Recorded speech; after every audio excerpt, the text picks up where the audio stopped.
પ્રેમ અને વરસાદ ઈ શરૂઆતમાં હારા જ લાગે. અચ્છા. તકલીફ તો ત્યારે થાય જ્યારે પૂર અને વાવાઝોડા આવે. શિક્ષકે છોકરાઓને પૂછ્યું કે ગરોળી કોણ છે? એક છોકરો હાથ ઊંચો કરીને કે સાહેબ ગરોળી છે ને ઈ કુપોષિત મગર છે. એને બાળપણમાં બોર્નવિટા પીવા ન મળ્યું ને એટલે કુપોષણનો શિકાર થઈ અને ગરોળી બની ગઈ. જ્યારે તમે રોતા હોય ત્યારે કોઈ નથી જોતું, જ્યારે તમે ચિંતામાં હોય ત્યારે કોઈ નથી જોતું, જ્યારે તમે મુશ્કેલીમાં હોય ત્યારે કોઈ નથી જોતું. પણ સાલું ક્યારેક એક છોકરીને લઈને ફરવા નીકળો, આખું ગામ જોવે. પતિ પત્નીએ કેવી રીતે જીવન જીવવું અને ઘર સંસાર કેવી રીતે હલાવવો એની સલાહ આપણને જેને લગ્ન નથી કર્યા ઈ દે છે. બોલો, સારી પત્ની કોઈને નથી મળતી સાહેબ. અચ્છા. એને ફરવા લઈ જઈને, નવા ડ્રેસ નવી સાડી લઈ દઈને, નવા સોનાના ઘરેણા લઈ દઈને અને ફોટો શૂટ કરાવી અને સારી કરવી પડે. શિક્ષકે ક્લાસમાં છોકરાઓને પૂછ્યું કે પિતા એટલે? અચ્છા. એક છોકરો કે સાહેબ પોતે પિતા હોય તો હાલે, બાકી આપણને પિતા જોઈ જાય તો ઢીબી નાખે, એને પિતા કહેવાય. અમુક છોકરીઓ સેલ્ફી લેવા એટલા હાથ ઊંચા કરે કે ચાંદા મામા કેવા માંડે કે ભાણી ધ્યાન રાખજે, આંખમાં ઘોકો નો લગાડી દેતી. વેડિંગ અને વેલ્ડિંગ એમાં શું તફાવત છે ખબર છે? વેલ્ડિંગમાં પેલા તિખારા થાય અને પછી ગઠબંધન થાય, જ્યારે વેડિંગમાં પેલા ગઠબંધન થાય અને પછી આખી જિંદગી તિખારા થાય. પતિ પત્નીને કે આ રોજ બટેટાનું શાક બનાવસ, હવે તો અપખે પડી ગયું છે. પત્ની કે રોજ એક ને એક ગુટખા ને માવો ખાવજો, ઈ તો અપખે નથી પડતા. એક છોકરો મેગી નું પેકેટ લેવા દુકાને ગયો. દુકાન વાળો કે 2 મિનિટ ઉભો રે. ઓલો કે બનાવેલી નથી જોતી, એમને આપો. કાલે મને મારા ગણિતના શિક્ષક મળ્યા. હું પગે લાગ્યો, મેં કીધું સાહેબ તમારા નંબર તો આપો. મને કે લખ 9,83,27,87,545. સાહેબ ને પાછો પગે લાગ્યો, મેં કીધું પછી મળી સાહેબ. આજકાલ મારી દીકરી મારું અભિમાન, મારો દીકરો મારો ગર્વ, મારી વહુ મારું અભિમાન, ઈ બધું હાલે છે. પણ જમાઈનું તો કોઈ નામ જ નથી લેતું. અત્યારની વહુ જયારે સાસુ બનશે ત્યારે નવી વહુ ને તો મજા જ છે, કારણ કે સાસુ પોતે જીન્સ પહેરતી હોય છે, પીઝા ખાતી હોય છે અને સવારે 8:30 ઉઠતી હોય છે. નવી વહુ ને શું મેણા મારતી હતી. આપણે ત્યાં પરિવારમાં ખૂબ પ્રેમ હોય છે. જો કોઈ એક જણો બીમાર થાય એટલે આખો પરિવાર ખીચડી ખાય. પત્ની પતિને કહે મને ખબર હે તમારે ઓફિસમાં બહુ કામ રહે છે, થોડોક પોતા માટે સમય કાઢો. ઓલો કે હા સમય કાઢું, પણ ફિનાઇલ નો હોય તો લઈ રાખજે. એક સગાની ઘરે ગયો, મને કે ચા પીશો કે ઠંડુ?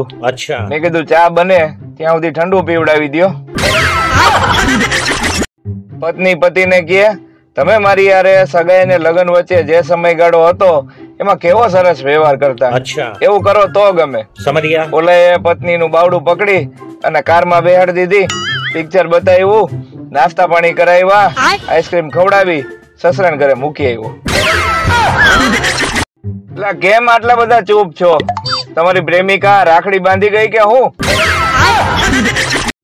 છોકરી હાઈટમાં નાની હોય તો ક્યુટી અને સ્વીટી, અને છોકરો હાઈટમાં નાનો હોય તો બાઠિયો. વાહ. લોકો કહે છે કે કળિયુગમાં સારા માણસો મળતા નથી. અરે ભાઈ આવી અફવાઓ ને આ ગેરસમજ થી દૂર રહ્યો અને મારા જેવા માણસ ને મળો. એક છોકરીએ એના સ્ટેટસ માં મૂક્યું કે આખી દુનિયામાં હું એક જ શરદ પૂનમ ની ચાંદની છું. પછી ખબર પડી કે એના પપ્પાનું નામ શરદ હતું અને એની મમ્મીનું નામ પૂનમ હતું અને એ છોકરી પોતે ચાંદની. બે દોસ્તાર વાત કરતા હતા. ઓલો કે માની લે કે મને એક કન્યા ગમી ગઈ. ઓલો કે માની લીધું. હવે એ કન્યાને હું ગમી ગયો. ઓલો કે ઈ હું ન માનું. બે દોસ્તાર વાત કરતા હતા. ઓલો કે માની લે કે મને એક કન્યા ગમી ગઈ. ઓલો કે માની લીધું. હવે એ કન્યાને હું ગમી ગયો. ઓલો કે ઈ હું ન માનું. જાન ઘરે પાછી આવી ને જાન ને વધાવવા ફટાકડા ફોડતા હતા, એ કોઈ નો ફૂટ્યા. અચ્છા. વરરાજો વહુને કે ફટાકડા હવાઈ ગયા. જાન પ્રસ્થાન વખતે તો ફૂટતા હતા. ઓલી કે ફટાકડા તો હવે હું આવી ગઈ છું ને, તમે હવાઈ જાહો. હું જયારે ગાડી ચલાવતો હોઉં છું અને પત્ની બાજુમાં બેઠેલી હોય ત્યારે મારું નામ જોજો થઈ જાય કે જોજો ધ્યાન રાખજો, જોજો સામેથી કૂતરું આવે છે, જોજો ઓલી બાઇક વાળી આવે છે. પ્રેમ ઈ તો જીવનનો પ્રકાશ છે સાહેબ. અચ્છા. અને લગ્ન ઈ પ્રકાશની વીજળીનું બિલ છે. એક વાત ખાસ યાદ રાખજો મિત્રો, જયમાં પેલા ભલે હાથ નો ધોવો પણ જયમાં પછી ખાસ હાથ ધોજો, કારણ કે નકર મોબાઈલ ઉપર ડાઘા પડી શકે. આ અમુક લોકોના છૂટાછેડાના ભાવ સાંભળીને મને તો એવું લાગે છે કે બેંક વાળા હવે હોમ લોન ની જેમ છૂટાછેડા લોન ચાલુ કરશે. હું હજી આવું હતી અને ત્યાં મનમાં એક પ્રશ્ન આવ્યો અને હું ગુડી ગઈ કે નાની એબીસીડી મોટી એબીસીડી કરતા કેટલા વર્ષ નાની છે? ફાંદ એટલે તમારી માલિકીના પ્લોટની બહારનું ગેરકાયદેસર બાંધકામ. લવ કરીને લપેટાયો તું પ્રેમની જાળમાં, હવે અકળાય છે સાનો. આ નાનો આમ તો વાળ જોઈ દાળમાં, હા જમી લે છાનમાનો. બે બેનપણીઓ ઉભા વાતો કરતી હતી. 2 કલાક થઈ ગઈ તોય બેઠી નહીં, કારણ કે તેમને મોડું થતું હતું. એક સુખી પતિ હતો. તો કોણ જાણે કોણ હતો, આપણે તો ખાલી વાત સાંભળી છે. આ માથા ઉપરથી સરકી જતા વાદળોને મેં પૂછ્યું કે કેમ વરસતા નથી? અચ્છા. તો મને કે અંબાલાલ ને પૂછ્યા વગર અમારે એક ટીપુય નો વરસાય. આ વરસાદની સીઝનમાં ચણાનો લોટ આપણને રસોડામાંથી બોલાવવા રાખતો હોય ને એવા ભણકારા થયા રાખે. ડોક્ટર દર્દીને કે રાત્રે ટેન્શન લઈને સૂવું નહીં, તો લોકે તો હું પિયર મોકલી દઉં. મારો સૌથી મોટો પ્લસ પોઈન્ટ એ છે કે મારા જેવું આ દુનિયામાં બીજું કોઈ નથી. લગ્ન પહેલા જે છોકરી એમ કેતી હોય કે હું જેને ઓળખતી નથી એની યારે લગ્ન કેમ કરું, એની છોકરીના લગ્ન થાય એના 3જા દિવસે સેલ્ફી પાડી અને કેપ્શનમાં લખે best hubby in the world. Mummy જેટલું એક્ટિવ કોઈ ન હોય સાહેબ. 8 વાગે ઉઠાડવાનું કીધું હોય ને તો 7 વાગે ઉઠાડી અને એમ કે ઉઠ 9 વાગ્યા આવે. અમુક જગ્યાએ ઇંગ્લિશ ફરજિયાત બોલવું પડે. રાજકોટમાં રિક્ષા વાળાને તમે એમ કહો કે લીલી જમીન વાળી ચોકડીએ લઈ જાઓ તો બિચારા એ ઘુમરે ચડી જાય. ઘરમાં આપણો વટ એટલે વટ. આગલા દિવસનું રાંધેલું મને પૂછીને જ નાખે કે તમારે ખાવું છે કે જવા દઉં.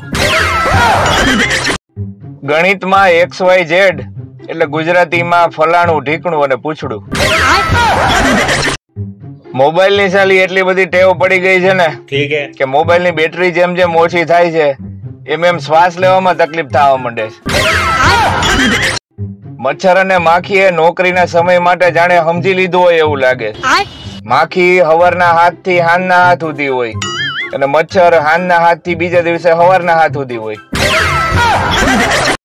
હા, ઘણા પાછા એવી સલાહ ઠોકે કે બાથરૂમમાં મોબાઈલ લઈ જવો સારો નથી.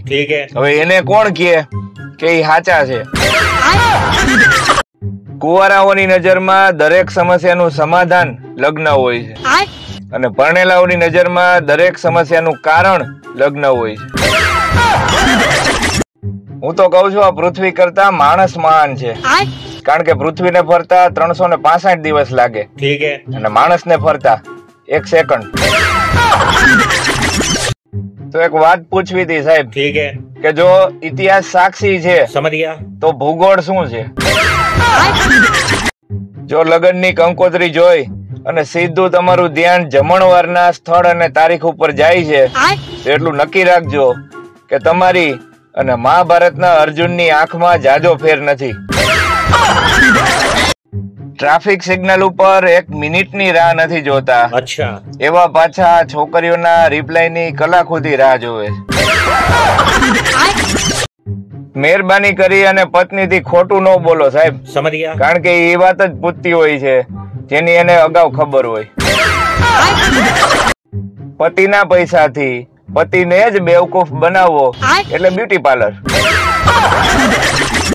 છોકરીઓ દિવસે ડીપી માં ફોટો એટલા માટે નથી બદલતી કારણ કે દિવસે તડકો હોય. એક સુશીલ સુંદર અને ઘર રખું કન્યાનો હું તમને ફોટો બતાવું છું. अच्छा. કોઈ ઉંમર લાયક ધ્યાનમાં હોય તો કેજો. આ તો કળિયુગ છે સાહેબ. ठीक है. ભૂલ હોય છે સેલ ની અને માર રિમોટ ખાય છે. આ તો સારું છે કે ભગવાને રાત બનાવી છે. अच्छा. નકર 24 કલાકમાં 10 GB નેટ ઓછું પડત.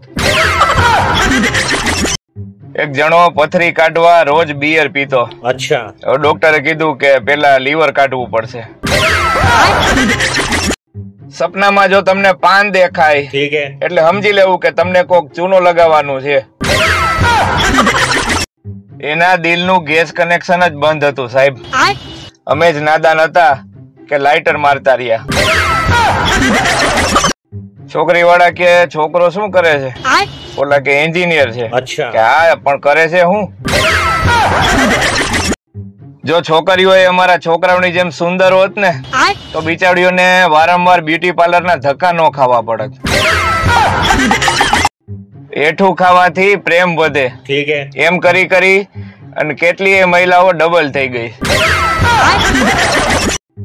એક ગ્લાસ જ્યુસ ને 2 કલાકે ખતમ કરવાની કળા ઈ કેફેમાં બેઠેલા કપલ ને જ આવડે.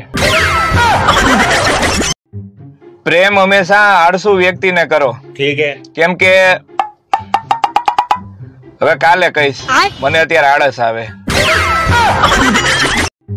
બધી છોકરીઓ દિલની ખરાબ નથી હોતી સાહેબ. अच्छा. અમુક મગજની ફાટેલી હોય છે. પ્રેમ હંમેશા આળસુ વ્યક્તિને કરો. ठीक है. કેમ કે હવે કાલે કહીશ, મને અત્યારે આળસ આવે.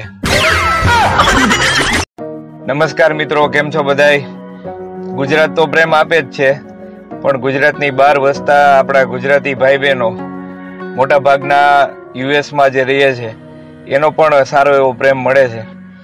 મોટા ભાગની ઇન્સ્ટામાં રીલ અને યુટ્યુબના શોર્ટ્સ આપ લોકોએ વાયરલ કરાવ્યા છે, પ્રેમ આપ્યો છે. એ બદલ દિલથી આ બધાનો ધન્યવાદ. Thank you. સાલું કોઈ કામમાં એટલું મન નથી લાગતું જેટલું રીલ જોવામાં લાગે છે. જો કોઈ વ્યક્તિ વાત કરવા માટે એનો માવો થૂકે છે ठीक है. તો સમજી લેવું કે હવે એ બહુ મોટું જ્ઞાન બતાવશે.